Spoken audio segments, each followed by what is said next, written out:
Alright, time for another draftphysics.com, debatephysics.com also. And we actually might have a debate scheduled soon. So that's encouraging news. Won't, you know, no details yet about a date or a time, but I'm waiting on that. And when I know, I'll let you know and such. So we'll see. Be nice to get the ball rolling, but we'll see. Anyway, so I just was thinking through some of the arguments, and it's, so I'm going to make a kinetic energy argument based on the gravity argument and how, the rolling thing really does prove the story. So they really shouldn't need any more evidence than that because the friction takes away the energy, and you can logically understand that there's no alternatives really. So I mean, the the example is you give something twice the velocity, so one velocity here, same mass, and it rolls 4 times as far. And people use this as an excuse to say, oh, it has 4 times the energy, when you can understand that it's in gravity and it doesn't have 4 times the energy. And here you can see what one velocity looks exactly like. So when it has one velocity, that is, this is going to go from 2 velocity to 0, and this is going from 1 velocity to 0, standing still, stopping. So we know all the energy is going to be extracted from the objects. They will not have anything left. No kinetic energy, no momentum, no anything. And the only thing that can take the energy is the ground. If you're going to believe in energy conservation, it's got to be somewhere, as Richard Feynman would concur, and you can tell that, well, where it is in the ground. And the simple argument is you can deduce there's no 4 times the energy in this ground. Okay, so we know what one velocity looks like. It looks like this, and we know that this will be one velocity, and there can't be any doubt about it. So I don't even need an experiment to prove it. You know it because it has to be that way. One velocity looks like this. It can't look any other way. So when it's going one velocity, it has to look like 1 unit of distance. And the fact is, it's 1 unit of time. That's, the way it works out. And this is 3 units of distance, and it's 1 unit of time. So so it's exactly as Galileo pointed out. I mean, it's exactly his argument made, illustrated. 1, 3, 5, 7. Increase the velocity, you increase the free ride, essentially. So obviously, half the velocity 3/4 of the way down the track means that you can sort of deduce this isn't linear friction.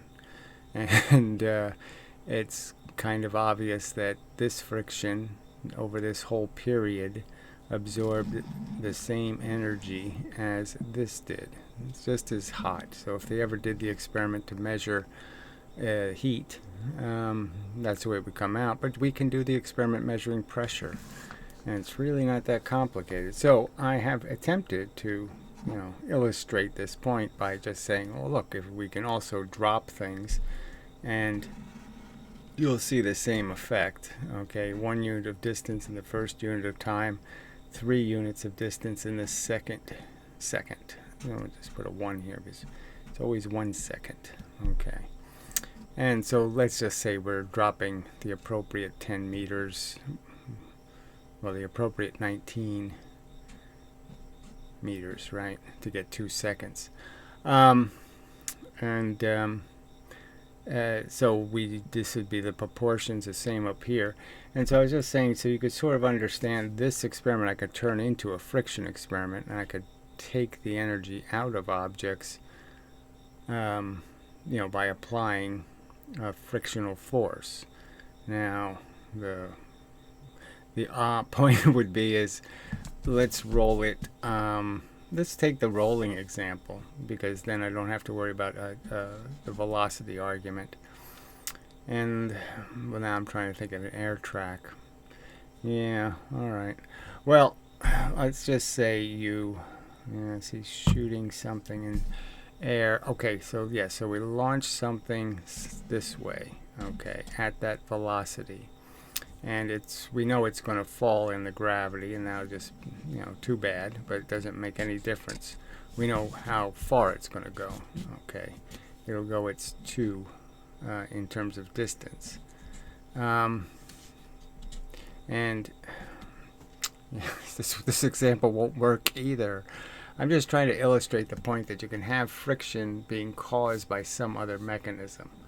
And if I cause the friction by shooting little marbles at something as it's moving, you can understand the marbles will push it into a surface, and the number of marbles that hit it will decide how slowly it goes. So to go back to this illustration, the idea would be is you could understand gravity as just being clumps of something that come at a constant rate.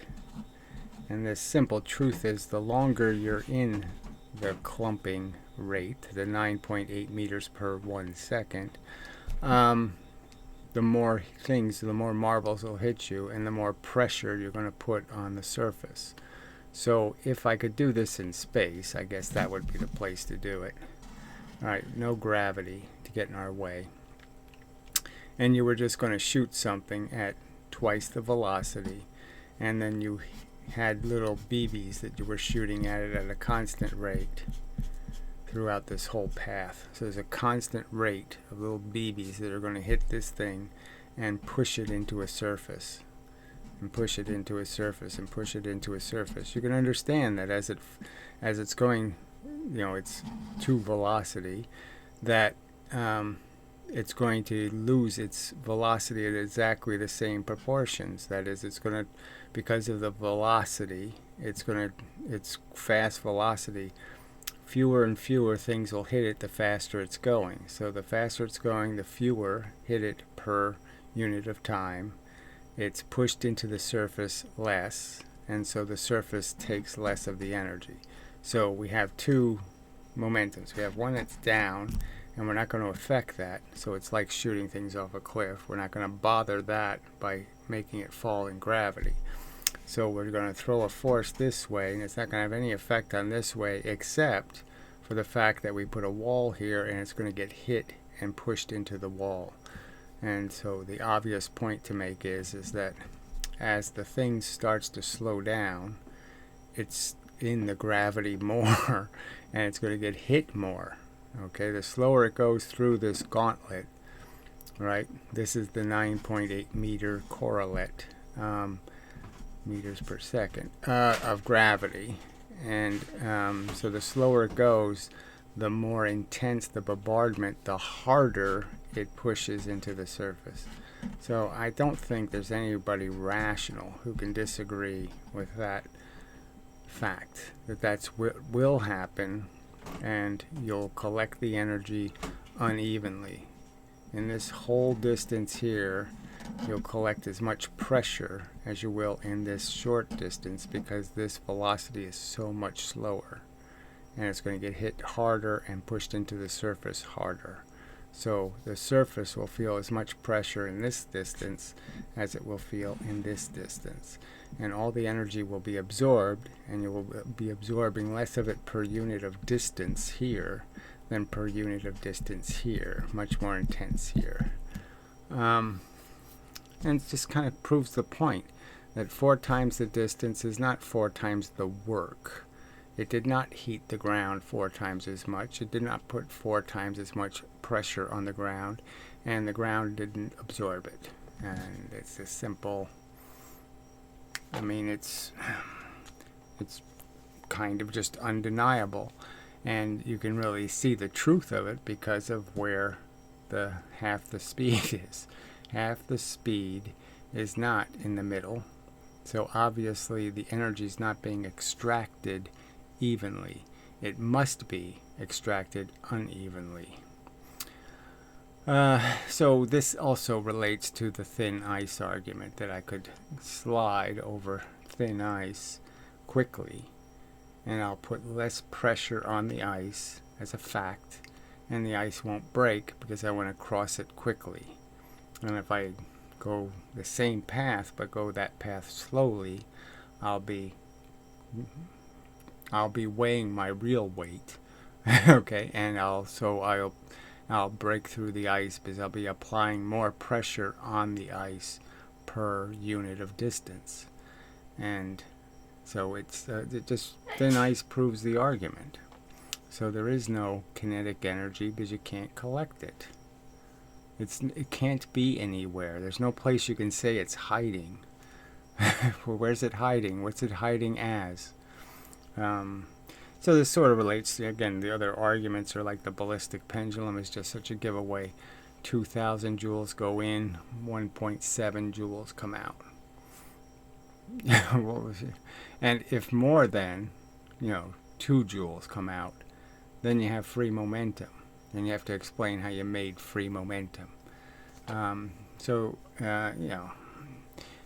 To me, it's logically decisive evidence. There's no logical way to extract the inference, the strong inference, that there is no kinetic energy because you can't collect it. And it's just a fact. If you can't convert it into momentum, it's not energy because it can't do any work. Momentum does work. Kinetic energy doesn't do any work. Because it doesn't exist. Because it's a fable. Alright. So anyway, not a perfect video, but whatever. Just a placeholder until we get to interrogate a defender of the physics. With the litany of observations that point to the implausibility at minimum, and I would argue the impossibility that there's any reason to believe there's such a thing as kinetic energy. And in most of these videos I haven't even touched the history, which is just terrible. I mean, the whole thing started with one guy just making a declaration of a truth, saying that 4 pounds dropped 1 foot is the same energy, the same impact power as 1 pound dropped 4 feet, and no evidence, and we still don't have the evidence, which is kind of more evidence that this is undercooked physics, that this isn't science. It's voodoo and fabulisms. These are just statements with that they never even cared to verify by actually showing a clear experiment showing the existence of this mush. So anyway, yeah, that's probably enough. Yeah.